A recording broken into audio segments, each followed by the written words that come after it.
Et salut tout le monde, c'est MT, j'espère que vous allez bien car aujourd'hui dans cette vidéo on va tout simplement parler des systèmes d'exploitation et plus particulièrement lequel choisir. Pour beaucoup c'est une évidence de choisir Windows 10 ou Windows 11 pour en fait sa nouvelle machine ou tout simplement pour sa machine en elle-même. Cependant il y a beaucoup d'alternatives et finalement Windows aujourd'hui n'est pas tellement du coup en fait le système, j'allais dire, le plus pertinent en fonction des différents usages. C'est pour ça que dans cette vidéo je vais un peu replacer les bases du système d'exploitation en eux-mêmes et surtout de vous proposer un petit peu des avantages et des inconvénients et vous expliquer dans les grandes lignes ce que l'on peut retrouver sur le marché à l'heure actuelle pour après inclure finalement, parce que cette vidéo va devenir un peu le pilier de plusieurs vidéos à ce moment-là sur la chaîne pour en fait l'explication de différents systèmes, notamment un Mac OS X sur une machine classique et non pas du coup par exemple sur un Mac ou certaines distributions spécialisées de Linux. Bref, ça va être un petit peu dans la continuité de la chaîne. Si vous aimez ce type de vidéo, et ben n'hésitez pas à me le dire directement en commentaire, à mettre un pouce bleu et puis à vous abonner en activant la cloche de notification pour être au courant de toutes les prochaines vidéos. Mais aujourd'hui, on va s'intéresser vraiment globalement au système d'exploitation. Déjà, la définition d'un système d'exploitation, grosso modo, c'est tout simplement un gros logiciel, donc un système qui va pouvoir permettre de pouvoir exploiter votre machine et votre matériel. À l'heure actuelle, quand vous ouvrez, que vous démarrez votre PC, vous avez un BIOS. Quand vous êtes sur une machine classique, vous avez du coup votre BIOS où vous avez toute la gestion vraiment physique de votre matériel. Et du coup, Windows, comme du coup Mac OS X, comme les différentes distributions Linux ou Chrome OS, sont simplement des gros logiciels ou des systèmes qui vont permettre d'exploiter cette matière-là pour pouvoir vous la rendre utile pour vous directement avec une interface donc plus ergonomique, avec une interface qui soit efficace et surtout la possibilité de pouvoir justement se connecter au web ou tout simplement pouvoir exécuter différents logiciels tierces faits par des éditeurs plus ou moins conventionnés en fonction. Et c'est là où on va rentrer du coup dans le vif du sujet, c'est qu'aujourd'hui Windows est certes une évidence parce que clairement il représente un peu plus, si je dis pas de bêtises, de 75% des parts du marché mondial. On retrouve clairement Windows de partout et quand vous allez dans un magasin, vous tombez rarement du coup sur un écran éteint en fait d'un PC portable. Vous avez généralement directement Windows 11 à l'intérieur ou Windows 10 de déjà préinstallé. C'est très rare de pouvoir voir une version Linux à ce moment-là en fait dessus ou d'acheter du coup une machine sans système d'exploitation. Vous le voyez dans les bons plans ou vous le voyez au fur et à mesure aussi que des fois on vous propose du coup sur les différentes vidéos YouTube des machines sans système d'exploitation. Ça commence un petit peu à arriver, mais dans les supermarchés ou autres en fait dessus, ça s'est presque jamais vu. Aujourd'hui, même par exemple LDLC vous propose des machines avec Linux Mint à l'intérieur, qui est une distribution de Linux directement sur des machines neuves. Donc les mentalités commencent un petit peu à changer, mais la question étant pourquoi? Déjà, c'est que Windows a des avantages comme des gros inconvénients. Et le premier inconvénient qu'on va pouvoir retrouver à l'heure actuelle sur le marché, c'est que Windows, c'est le seul système d'exploitation réellement qui est payant. Et oui, Microsoft a fait payer du coup son système d'exploitation et il le fait payer cher parce que comme vous le savez, une licence de Windows 11 par exemple, c'est à peu près aux alentours des 160 € pour une version Home classique. Pour une version professionnelle, on va être aux alentours des 209 € et surtout que quand là par contre vous regardez les versions serveurs avec les différentes licences en fonction du coup des différents systèmes que vous avez besoin, là vous pouvez monter à des sols folles et clairement Windows se font vraiment du beurre en fait dessus sur le dos des utilisateurs. Mais quand vous payez une machine de PC portable, vous payez aussi à l'intérieur directement une licence. Donc autant se dire, attends, est-ce que du coup je vais pas l'avoir moins cher et payer mon système à ce moment-là moins cher? Mais généralement quand vous faites le rapport avec les licences, vous tombez plus cher en fait à ce moment-là que du coup une machine avec déjà Windows préinstallé. Parce que justement les différents constructeurs en profitent et permettent avec la négociation avec Microsoft de pouvoir acheter des clés et des licences Windows beaucoup moins chères parce qu'ils les achètent dans des grosses quantités. Et c'est là où justement je vais vous dire, vous pouvez aussi faire la même chose mais sans avoir besoin d'acheter 500 000 clés. C'est tout simplement grâce aux partenaires de la chaîne qui sponsorise cette vidéo, qui est VIP Ursidiki. Je pense que vous les connaissez déjà puisque j'en parle et c'est mon partenaire en fait de longue date sur la chaîne. Mais VIP Ursidiki, c'est quoi? C'est tout simplement un site qui vous permet de pouvoir acheter des clés de licence Microsoft, que ça soit du coup pour la partie logicielle avec le pack Office, etc.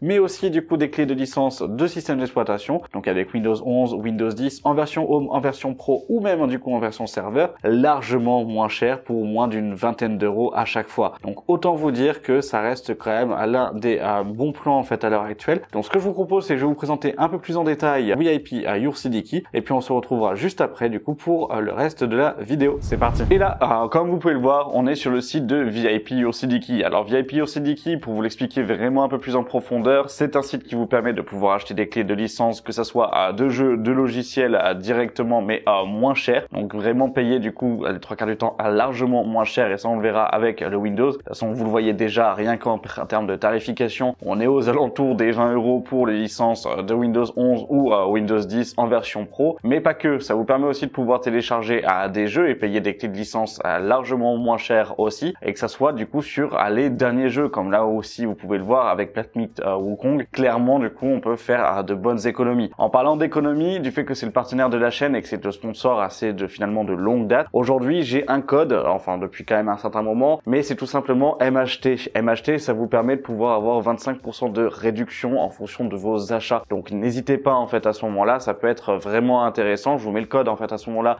directement sur le côté, mais franchement ça peut faire valoir en fait faire une petite économie en plus de l'économie que vous faites en achetant par ce site. Là, ce qui va nous intéresser quand même, parce que c'est aussi le vif du sujet, c'est la partie donc système d'exploitation, ça va être les clés de licence qu'on va pouvoir retrouver. Alors la première licence que je vais aujourd'hui moi vous expliquer, c'est pour Windows 10 Pro. Alors pourquoi prendre une Pro? Pourquoi se limiter en fait à aller chercher une familiale quand on peut avoir une Pro pour presque le même prix ou à 2-3 € d'écart? Là du coup c'est le choix qui pour moi paraît le plus logique. Et là comme vous pouvez le voir, vous êtes à 20,20 € pour la licence directement donc avec une Windows 10 Pro. Et il y en a certains qui vont me dire oui mais pourquoi du coup tu passes pas en fait à ce moment-là directement sur Windows 11? Pour toutes les personnes qui n'ont peut-être pas de licence, qui avaient utilisé un crack ou autre en fait à ce moment-là à l'époque, ou qui n'ont plus de licence en fait dessus, si vous souhaitez faire des économies et passer sur Windows 10 à ce moment-là avec une licence en fait de Windows 10 qui est moins chère que les licences de Windows 11, même du coup sur VIP ou CDKey, vous pouvez, parce qu'une fois que vous avez activé votre système, vous pouvez tout simplement faire la mise à jour et pouvoir passer à ce moment-là gratuitement entre guillemets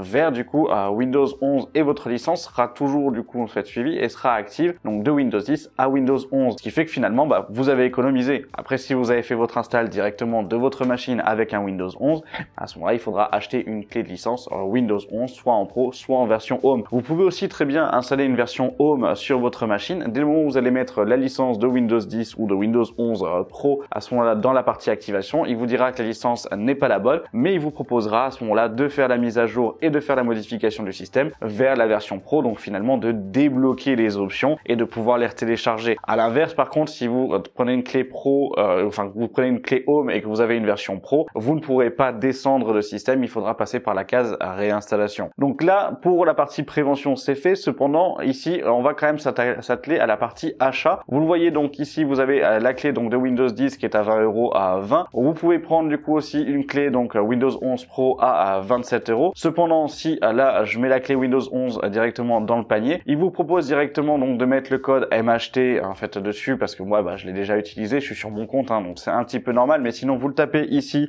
directement donc en majuscule, vous faites appliquer, et quand vous l'avez appliqué, vous voyez, ça vous permet d'avoir donc 6,75 € de réduction, ce qui vous porte la clé à 20,25 €, et au moins vous êtes tranquille. Après vous faites soumettre la commande, vous passez au moyen de paiement. Une fois que vous avez sélectionné le moyen de paiement, que ce soit par carte, par Visa, en fait par Mint, par NeoSurf, par Google Pay aussi, donc ça vous pouvez en fait à ce moment-là, vous allez avoir la confirmation de paiement, et une fois que c'est terminé, on va tout simplement se retrouver donc dans l'espace utilisateur. Pour aller dans notre espace utilisateur, c'est tout simple, vous allez en haut à droite, juste ici, là vous voyez, vous avez mon compte, je clique sur centre d'utilisateur, ici vous avez toutes les informations que vous avez données à ce moment-là, la sécurité du compte, etc. en fait dessus, et vous avez toute la partie commande achetée. Dans ces commandes achetées, vous pouvez voir que du coup moi j'ai utilisé que ce soit des licences de Windows 10 en fait à ce moment-là en Pro, une licence à ce moment-là aussi de 2019 pour Office, ou des versions donc de Windows 11 Pro à ce moment-là. Ce qui nous reste à faire, c'est tout simplement de faire afficher la clé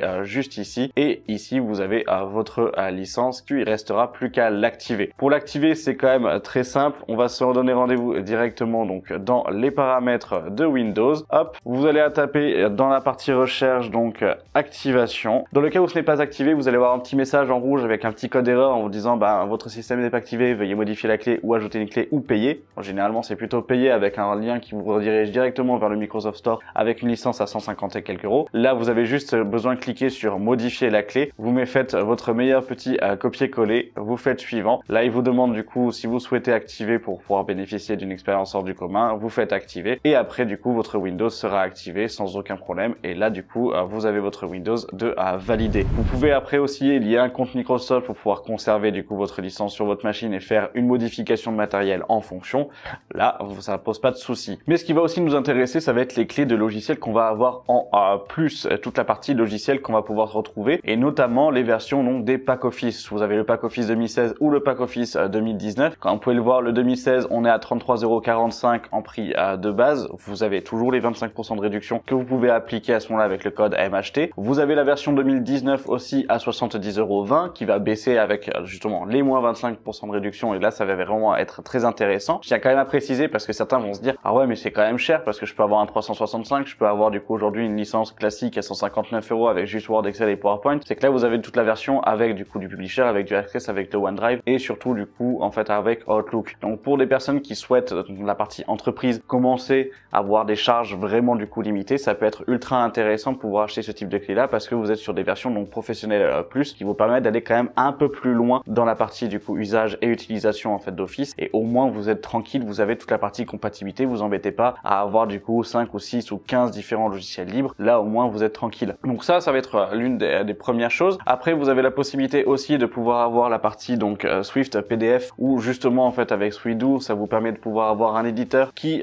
vous permettra de pouvoir modifier et créer des fichiers PDF, de pouvoir à ce moment-là en fait directement les changer ou autre en fait en fonction, de faire du coup toute la partie modification sur du PDF. Je me suis redit mais au moins du coup vous comprenez un petit peu en fait le système, et là vous êtes à 16,99 par exemple pour SwiftDo PDF. Là ça clairement ça peut valoir aussi le coup. Donc voilà, j'espère que du coup vous avez pu un petit peu voir en fait un petit peu le tout. N'hésitez pas en fait à ce moment-là à y faire un tour, vous avez directement tous les liens en description, je vous les remets en fait à chaque fois, donc n'hésitez surtout pas. C'est grâce à eux que ça me permet aussi de pouvoir vous produire des vidéos en achetant du matériel, en vous testant du coup du matos sans avoir besoin de passer par les marques. Donc clairement c'est pas de la rémunération pour moi, c'est beaucoup plus du coup pour l'évolution en fait au niveau de la chaîne, et notamment du coup vous proposer des tests comme je l'ai dit. Donc n'hésitez pas à ce moment-là à passer par mes liens, et du coup je vous en remercie si c'est le cas. Et puis sur ce on va passer à la suite de la vidéo. C'est parti. Et voilà, comme vous avez pu le voir, c'est vrai que c'est quand même très intéressant. Mais alors dans le comparatif, comme je le disais, finalement Windows est payant, mais beaucoup vont me dire oui mais macOS X aussi est payant.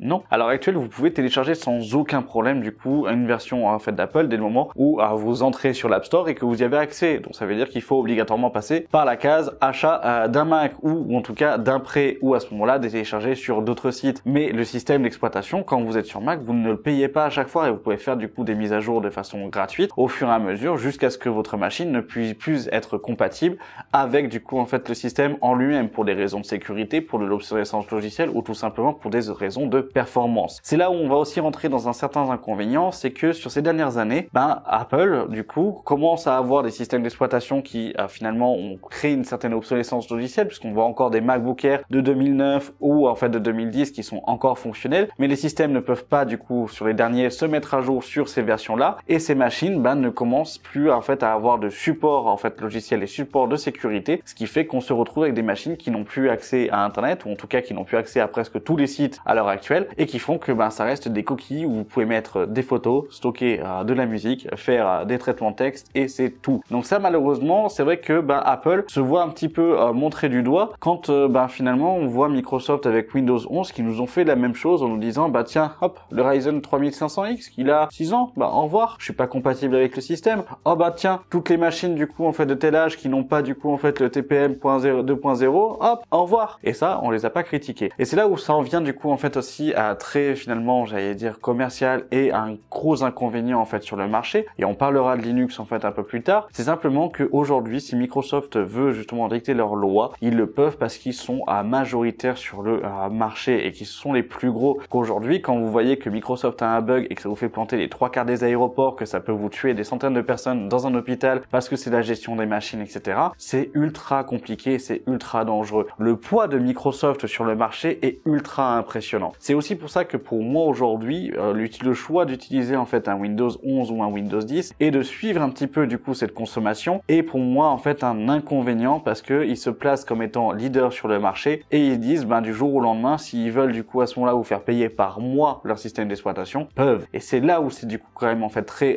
contraignant, c'est qu'on a un risque aujourd'hui de se retrouver avec un Big Brother finalement qui arrive et qui vous dit vlan, c'est terminé. Donc là c'est vrai qu'il faut quand même y faire attention. Mais alors vous allez me dire oui mais attends, Apple tu peux pas l'installer sur des machines classiques. Si, tu peux, sans aucun problème en fait à l'heure actuelle. En tout cas aucun problème. Ça demande un minimum de connaissances, un minimum de pratique, et surtout qu'on rentre finalement un petit peu en contradiction avec les conditions générales d'utilisation de ces systèmes d'exploitation, parce que du coup un système d'exploitation, même si c'est quelque chose de virtuel, ça reste un produit en fait à l'heure actuelle. Et donc à ce moment-là, oui, on rentre un petit peu en désaccord avec Apple et on va ce qu'on appelle du coup faire un Hackintosh. Alors le terme Hackintosh, Macintosh, c'est pour hacker Macintosh. Grosso modo, c'est ça. Et le système d'exploitation du coup donc d'Apple à la base s'appelait donc Macintosh, donc Mac OS X. Aujourd'hui, ils ont au fur et à mesure du coup un petit peu changé. Vous avez les versions pour iPhone et iPad, donc c'est iPhone OS, iPad OS, etc. en fait dessus. Mais c'est vrai que globalement pour les machines physiques comme pour en fait les versions à PC portable, et ben c'est vrai que du coup on sera obligé de passer par en fait des petites bidouilles pour pouvoir justement le rendre 100% compatible. C'est là où Microsoft va énormément sortir son épingle du jeu, c'est le côté compatibilité face à macOS X. Aujourd'hui, Apple représente à peu près 15% des parts de marché avec son système, mais ça représente aussi 15% des marchés au niveau des ventes d'appareils. Donc MacBook Pro, MacBook Air, iMac, Mac Mini, Mac Server,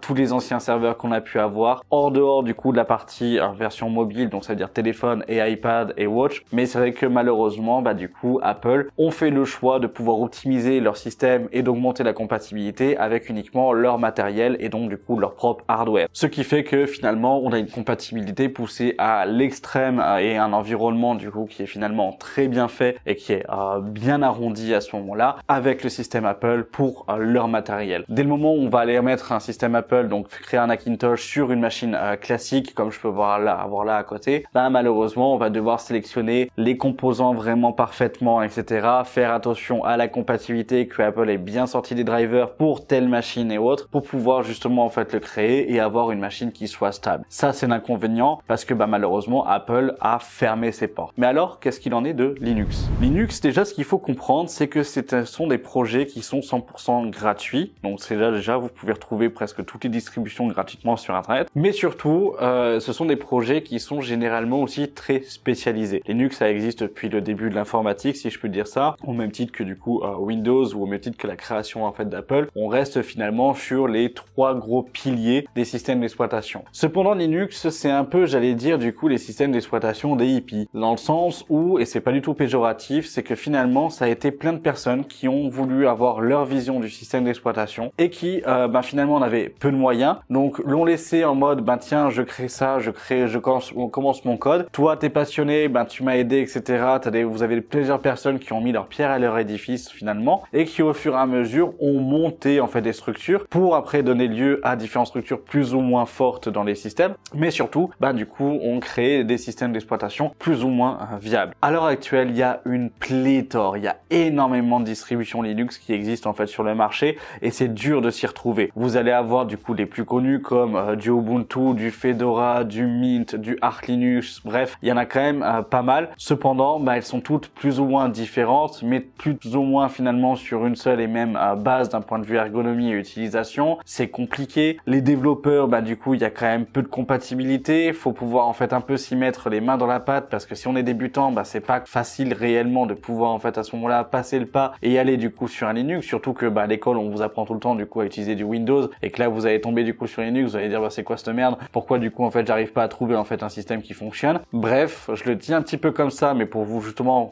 un peu vous remontrer la visu qu'aujourd'hui a Linux en fait sur le marché, c'est que malheureusement du coup il y a trop de diversité et il y a trop de choses et on s'y perd trop facilement. L'un des inconvénients de Linux aussi, c'est tout simplement sa durée de vie. Aujourd'hui, comme je l'ai dit, c'est plusieurs petits groupes. Il y en a certains qui ont pu se structurer donc en grosses entreprises et qui permettent de pouvoir vivre en vendant du merch, en vendant du coup des services, etc., en demandant des dons et autres, et à pouvoir justement en fait à ce moment-là évoluer et continuer à faire de perpétuelles évolutions et mises à jour de leur système, parce que malheureusement du coup le souci de Linux, et c'est ça aussi, c'est que les systèmes vont pas très vite et vont pas non plus en fait souvent rapidement d'un point de vue mise à jour, ce qui fait que des fois vous avez des produits qui sont pas compatibles et qu'il faut attendre souvent une semaine, 2 semaines, 3 semaines, 4 mois, 5 mois avant que le produit devienne compatible en fait dessus. Donc c'est quand même gênant, mais c'est surtout que si la structure derrière avec les développeurs arrête du jour au lendemain, vous avez plus de système. Pour les 3/4 des distributions, ça a été le cas. Je vous prends l'exemple d'une distribution que moi j'appréciais, que du coup en fait quand j'étais beaucoup plus jeune, c'était JoliOS. Alors son nom est quand même assez mignon, mais c'était du coup une distribution qui ressemblait beaucoup en fait à une version d'Android et à une version de Chrome, qui permettait de pouvoir être installée du coup sur n'importe quel PC de façon vraiment très souple parce qu'elle était très légère, elle était vraiment très facile en fait dessus, vous aviez différentes icônes, pas mal de jeux, etc. C'était vraiment très interactif. Je le dis, c'est parce que j'étais quand même plus jeune et que j'en garde un très bon souvenir, mais cette distribution-là, elle a tout simplement été arrêtée. Les développeurs ont arrêté le projet par manque de financement, par manque d'argent et d'implication du coup aussi, ce qui fait qu'aujourd'hui, malheureusement, on peut tout simplement plus utiliser, elle est plus compatible du coup sur sur nos processeurs, ou en tout cas sur les versions actuelles, et elles n'ont pas du coup les drivers ou autres en fait à ce moment-là pour pouvoir en fait utiliser au mieux les performances de tous nos derniers composants. Là où je retrouve quelque chose qui est quand même très agréable en fait aujourd'hui, c'est que même si Nvidia a des drivers qui vont être compatibles avec du Linux, mais qui sont quand même assez faibles si on peut dire ça, vous pouvez aussi voir Intel qui développe leur nouvelle carte graphique, et du coup les ARC étaient en fait aussi à 100% pris en charge du coup en fait avec Linux, et avec énormément du coup en fait de distributions, et les drivers étaient facilement implantables. Donc les constructeurs aussi se mettent au fur et à mesure à jour et à la page pour pouvoir vous permettre d'avoir du coup en fait du Linux. Cependant, quand vous regardez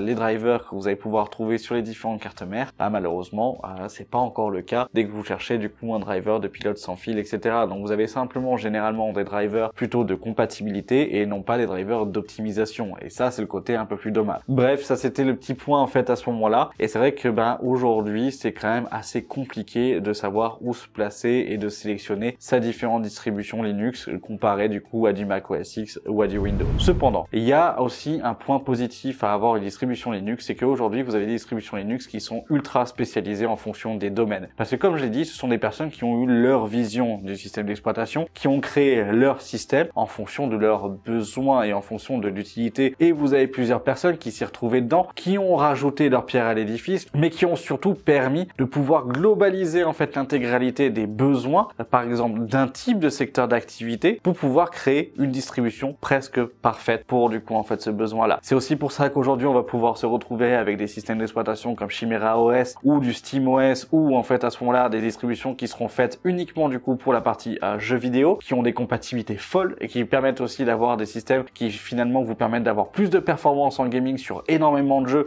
parce que justement le système est moins gourmand en termes de ressources et ça vous permet de pouvoir bénéficier de plus de performance sur votre machine. Ça c'est clairement du coup en fait utilisé. D'avoir une expérience utilisateur, notamment par exemple pour ceux qui sont console et qui veulent se mettre sur PC, de pouvoir du coup en fait avoir tous les menus en fait à ce moment-là d'une console, plutôt que d'avoir un Windows qui finalement est peu ergonomique d'un point de vue utilisation dans le cas où on n'y connaît strictement rien en informatique. Ça clairement aujourd'hui en fait un PC, je peux vous le transformer en console et que vous ayez une console de salon un peu plus grosse et jouer avec n'importe quel type de manette sans avoir besoin de se dire tiens il faut que je rende compatible ma manette avec un câble, avec ci, avec ça ou autre. Là tout peut être pris en compte, et ça c'est la particularité de Linux. C'est-à-dire que dès le moment où vous avez un besoin vraiment précis, vous êtes presque sûr qu'aujourd'hui une distribution a été créée pour ce besoin. Mais le seul problème c'est qu'il faut la chercher, savoir, parce qu'il faut s'y connaître un petit peu pour pouvoir justement voir si c'est toujours mis à jour, si vous avez tous les drivers et si tout est compatible, et surtout comme je viens de le dire, à l'aspect compatibilité où là malheureusement on a une grosse lacune vis-à-vis des 3/4 des distributions en fait Linux aujourd'hui sur le marché, parce que